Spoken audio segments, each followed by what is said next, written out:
We're in SMET 101. This is an interview with Dr. Stephen Stochaj, which we're going to get started in a second here if you finish passing around emails. And I can edit this down.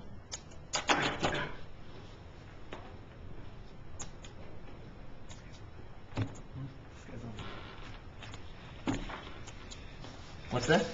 It's good. I say you're on the ball with it. Well, we were actually supposed to start right at 2 o'clock, and I think we're a few minutes. 3 minutes late. 3 minutes late? Oh, yeah, sorry. Well, there's no reason why we can't start since I'm throwing this onto the internet. So, obviously, we're here to answer several questions about what you do and how you do it.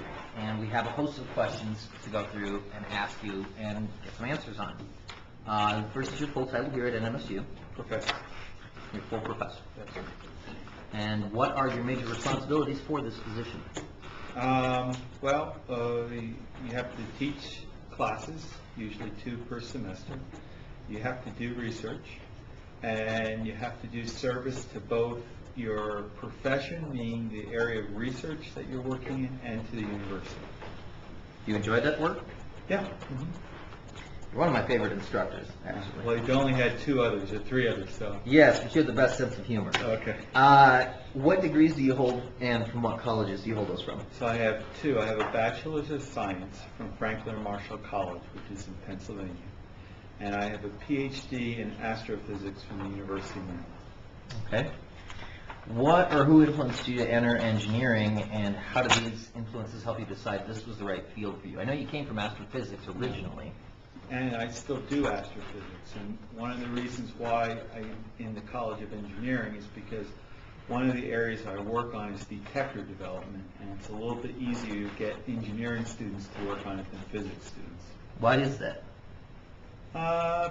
Because if you take a physics student, you ask them to design the circuit, it's something they're not very good at, and they sometimes have the feeling it's a little bit mundane. But if you look at an engineer, that's what they want to do. I mean, that's their passion in life. So it's a lot easier to get those students to do detector development than it is for physics majors. Have you experienced any stumbling blocks when you attended college or graduate school? And could you give us an example of that, perhaps? Well, I wouldn't say a stumbling block, but a wrong direction, because when I went to college, I had the intention, I was pre-law, so I had the intention of being a lawyer, right? And then, so that was a little bit of a misstart, but after that, things went pretty smoothly. Okay. That's really how you overcame them? You just found that physics was a better fit for you? Well, it's the same kind of situation they have here, where there were general ed requirements, right? And you had to take so many lab sciences. And so I decided to take physics and chemistry right off the bat because I had just had them in high school, and I figured it would be fresh in my mind. And a lot of students were really, really struggling with it, and it was kind of easy. So I figured, why not do what's easy rather than try to do what's hard? That's a great strategy. Did that work out well for you, obviously? Yeah. Okay. Do you have a specialization within your field? So in astrophysics, my specialization is cosmic rays. Okay. Why did you choose that particular specialization? It's a little bit of an interesting thing, and it has to go mainly with the scope of stuff I like to do, and then also the size of the teams, right? So this is particle physics, and it's actually related also to like ground-based accelerators. So if you're working on one of those physics projects, there could be 300 or 400 people working on it. Whereas in the cosmic ray field, you have a much smaller team. There are 20 people working on it. And so I liked working with the smaller team a little bit better, just in terms of, it was important for me to know everyone and what their responsibilities were. Where if you go to a big one, you're kind of like in an org chart. You know above and below you, but maybe not laterally what's happening. So there's a disconnect in communication in a large group. Right. And then the other thing is that the kind of little niche area that I was playing in cosmic rays, or that I'm in now, is kind of straightforward measurements that could have really broad implications. So, you know, the first part of my career I started doing anti-proton measurements, and that really tied in a lot with cosmology. And then it switched over to some more isotope measurements, which help determine how stars are formed. So these kind of simple or straightforward measurements kind of have broader impact in the field, so I kind of like that. Okay. Guys, even though I am videotaping this, try to rely on notes too. It'll help. Are there any professional organizations that you belong to?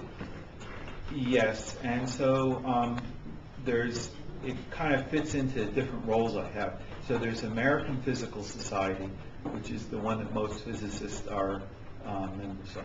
Then the next one is IEEE, which is the Professional Society for Electrical Engineers. And then there's another one called ASEE, which is the American Society of Engineering Educators. And that kind of covers the teaching aspects of what I do. Okay. Is there a particular emphasis that you could place on membership in professional organizations as a function of your career? Well, they're important because it's a networking tool. I mean, that's the major thing. So they have yearly, at least, you know, it depends, you can even go more often than that, conferences. And so what you do is you present research results at that conference, and then other people who are interested talk to you, and you get new ideas, and that's really how science gets pushed forward. It is through those big collaborative efforts with people that you might not even know were interested in what you were doing. But who might be doing something similar. That's right. Right. So both of you grow as a function of your interaction. That's right. Great. What is your primary objective in teaching and guiding undergraduate students through our degree programs? Well, is there one or is there several? You know, the thing about it is that when you're in school, there's a lot of small details that you pay attention to. And I like to keep pushing back a little bit for you to look at the bigger picture of things. Right? And so you do better in your job or whatever career you choose if you have that kind of broader picture of things. So I hope that when I'm teaching in class, I can give you the details that you need, but also take a step back and give you the broader picture and show you how to apply them. Okay. All right. Well, I know you conduct research. What types of research are you doing now, and what have you done in the past? Well, right now I'm involved with two projects. One is that we have a satellite that's flying right now. We're analyzing data that's coming down from it. And the other one is with another person in electrical engineering, and it's applying image processing techniques to classify particle interactions in detectors. And that's kind of pushing for the next generation of detectors. So you're mapping what collisions are actually occurring, or simulating the mapping? So there's a instrument called a calorimeter, which gives a digital picture of an interaction. And then we're using image processing techniques and feature extraction techniques to classify what kind of particle could have caused that interaction. Okay. And do you mentor student research assistants in your research on this campus, or how? Well, let's go with that one first. Yeah. So right now I have 4 students working for me. 1 PhD student who's from astronomy, 2 master's students in electrical engineering, and 1 undergraduate student who's an electrical engineer.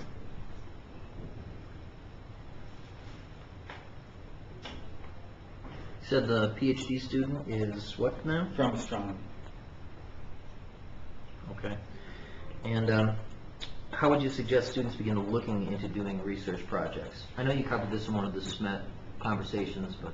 Yeah, so the first thing you have to do is find an area that you're interested in. And sometimes in electrical engineering it's a tiny bit rough because there's so much background information you need before you become a useful researcher, right, or research assistant. But there's always little niches that you could fit into. So there's one professor in electrical engineering who's looking at ground penetrating radar. And you can see why it's interesting to be able to fly over an area and tell what's underneath the ground, right? So that's an extremely technical field because you have to have math that you guys won't even get to for the next 3 years to really understand it, right? But to do this project, they built a sandbox that's 4 feet deep, filled it up with sand, buried stuff in the sand, then they have a garage door opener with a radar built on it, and they run it back and forth over there. So there's stuff that you, as freshmen, could do, shoveling sand, burying stuff, taking measurements, and you might not be able to do the big analysis of it with all the math, but that's the beginning of doing research.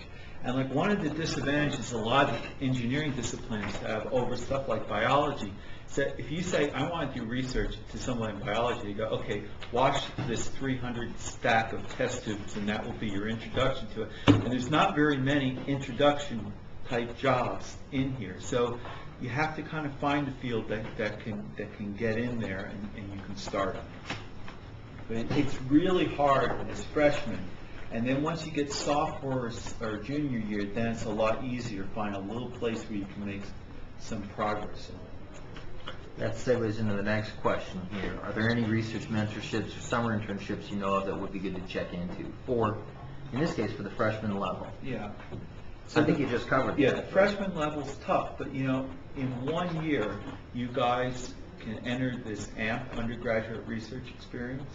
And that's nice because an external agency pays you to work with a professor, so that's a really good thing. Summer internships are big, big, big. All the companies want to test you out as an employee before they make a hire. If you look at the people who graduate, now I don't know about the other departments, but electrical engineering students, just over 75% got a job at a place they already interned because they were there for a summer, they saw what kind of workers they were, and that makes it less of a risk for a company to hire you. Now this is very good because tomorrow is the technical day of the career fair. And you guys should go up to Corbett Center and check it out just to get an idea of what kind of companies are offering what kind of internships. And a few really exciting things have happened. You know, NASA has several centers around the United States. It used to be you had to apply to each center for a summer internship, and those are really nice ones to get. Now they have one common form that you fill out, and it's used for all the centers. So it really reduces the amount of work that you need to go through that. Another thing that I'm really excited about is just last semester, Apple started recruiting on campus, and their internship is slick because it's in San Francisco, which is way, way, way expensive to live. But on the Apple grounds, they have apartment buildings that they let you live in. You know, they pay you and they take some money back. But you know, more and more of these companies and national labs are seeing that they just can't hire you and leave you out on your own. So a lot of them have apartments that they've set aside for you. Almost all the bigger places have social events, so you get to meet the other interns, and it's a super good experience to test out a company because you know they have to be happy with you and you have to be happy with them. So it's a two-way thing.